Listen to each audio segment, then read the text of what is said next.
Welcome to Steps, where we don't just talk about where we've been, we talk about how to step through it. Brown shoes, red shoes, power, pain, survival, healing, where every step tells a story. This is Life with Miss Jewel, your favorite life coach. Let's get into it. Upon this sunny day, I want to give those their flowers, my subscribers, old and new. Episode 5, Diagnosis, Naming What Happened.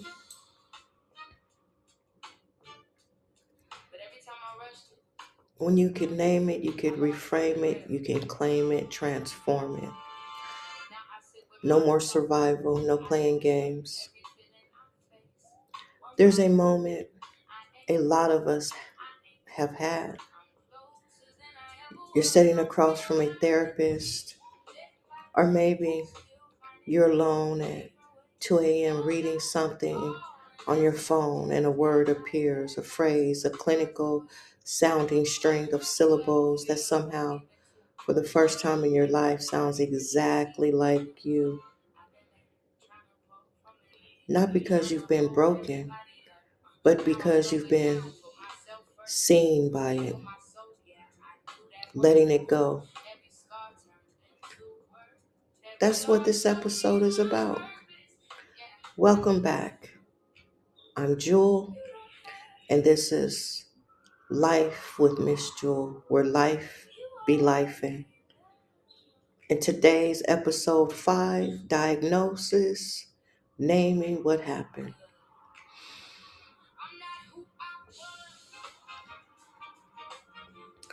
Let's start with something important. A diagnose is not a life sentence. It is not a box. It is not something stamped on your forehead so doctors can file you away. A diagnosis, a real one, used well, is a map. And when you've been lost in the dark for years, a map isn't a limitation. It's a gift of strength, courage, physical endurance. The language of survival, here's where, the body tells you about trauma. What we say in coaching, the issues are in the tissues. Your body is not broken. Your nervous system did exactly what it was designed to do when you couldn't escape the danger physically, emotionally, relationally. Your brain found another way out.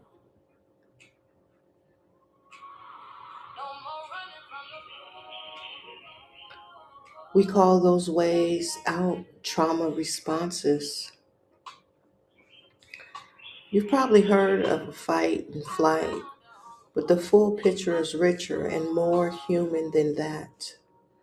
Fight, you get angry, you controlled, you've pushed, you've pushed people away before they could leave. Fight, you disappear into work, into busyness, into your phone, into the city lights, under the moon, the next relationship. You freeze, you shut down, you decide you couldn't move. You lay in bed watching the ceiling, doing nothing. You become whatever the room needed you to be. You read the energy and shape shifted. You, yes, you. When you meant please stop. These aren't character flaws. These are survival strategies that were brilliant at the time. The problem is, we kept using them long after the danger is gone.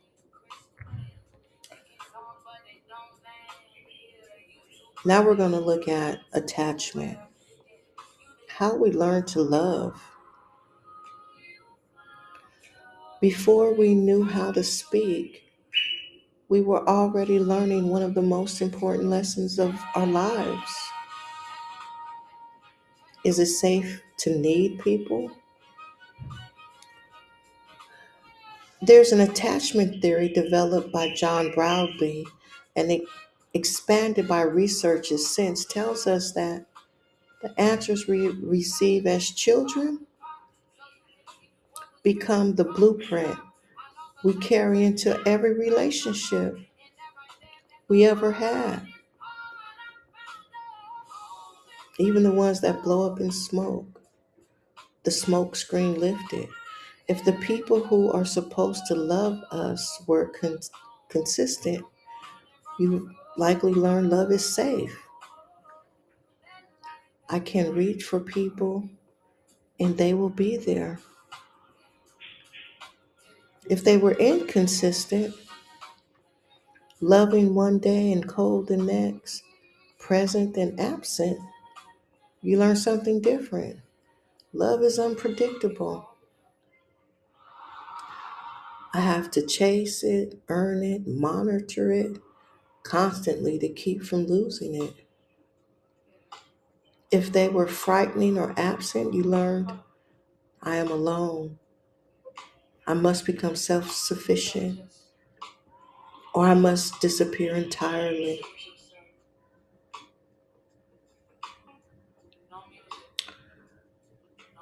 We call these anxious avoidance and disorganized attachment. And here's the thing about disorganized attachment, you gotta breathe. The one born most often from trauma and chaos, that person you love most is always the person who terrifies you. You crave closeness and you expect it to destroy you. And that sentence hits you somewhere specific. You're not alone. If that sentence hit you somewhere specific, you are not alone.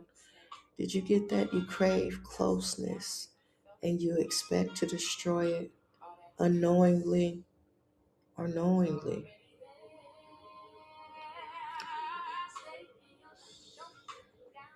I had to just sit with that. Sometimes we do shit we don't even know that we're doing. Don't even recognize it till it's over. It's gone. And now, addictions. Addictions that we don't talk about every day. At the coffee table, in the workroom, at night with your lover.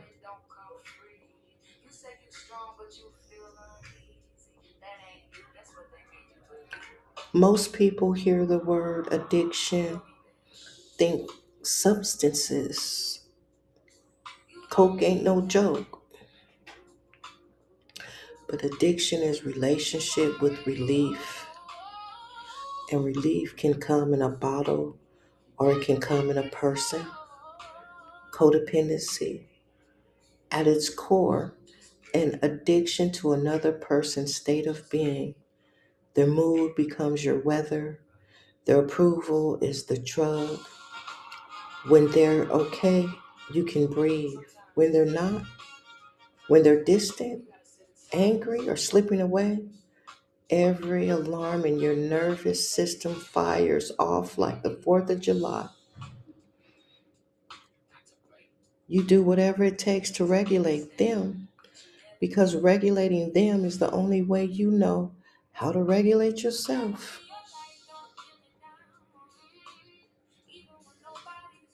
That's not weakness. That's the nervous system that never learned. It was allowed to self soothe.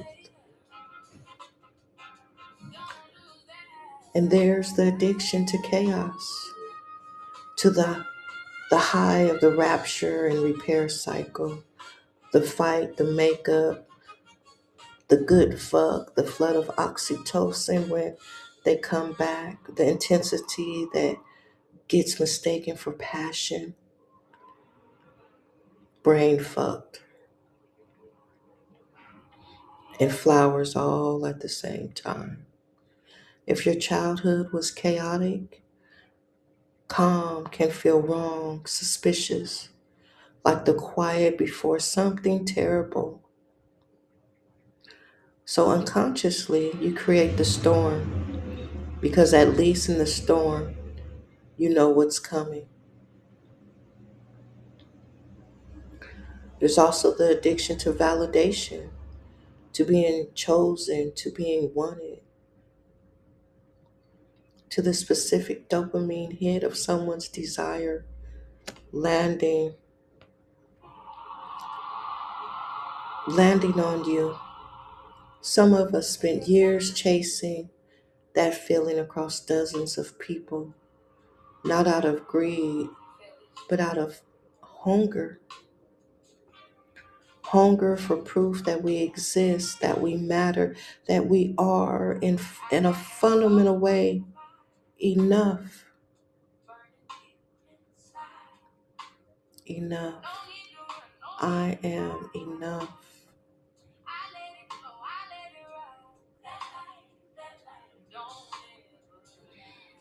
And now we look at disassociation.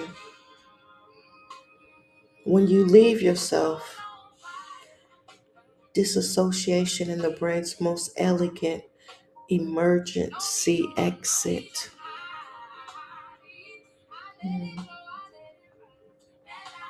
We're not hiding anymore. When what happening is too much, when what had happened was too painful, too frightening, the mind steps outside itself. You go somewhere else. You watch from the ceiling. You feel nothing. Time slips. You come back and hours are gone. In small doses, disassociation is normal. Daydreaming is disassociation. Getting lost in a film is disassociation. Getting lost at the end of the pipe in the Gerber jar and saying goodbye in the middle of the night to the genie, just make a wish. It's disassociation. But for many people, you've experienced chronic trauma, especially in childhood.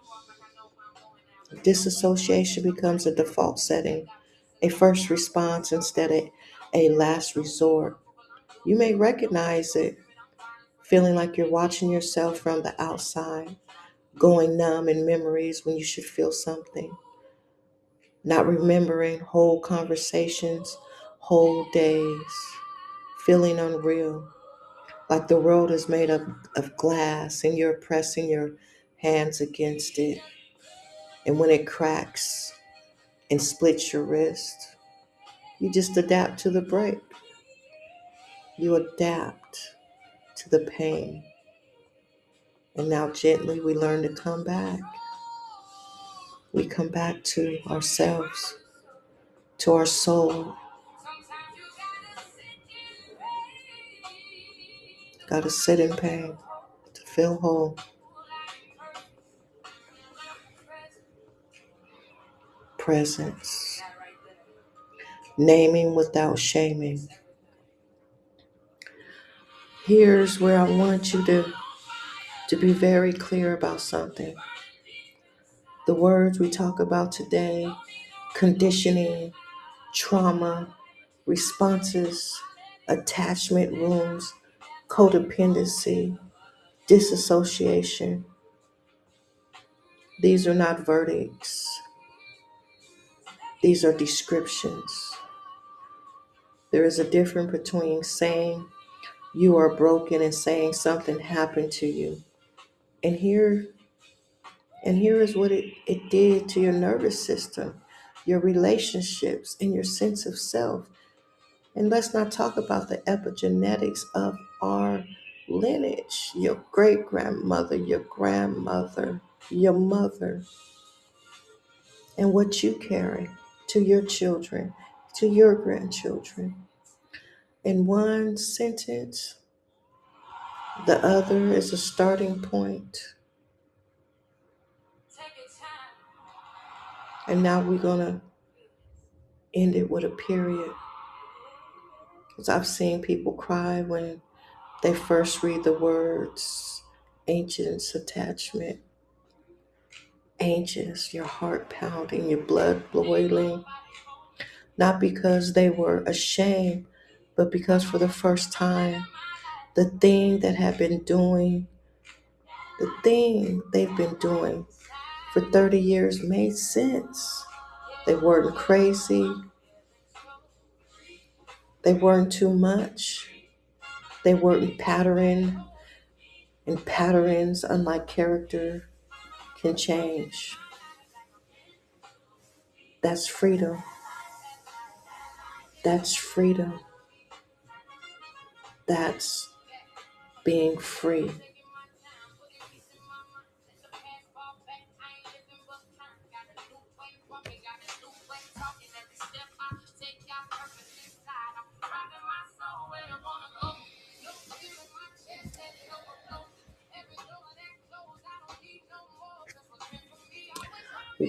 At steps where we don't just talk about where we've been, we talk about how to step through it. Brown shoes, red shoes, power, pain, survival, healing. Every step tells a story, and your story matters because when you can name it, you can begin to change it. And that's what transformity begins is with you. I'm Miss Jewel, and if this episode resonated with you, share it with someone who needs to hear it.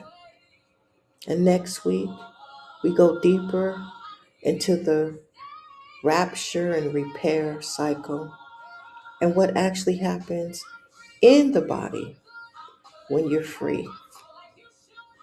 Take care. Until next time.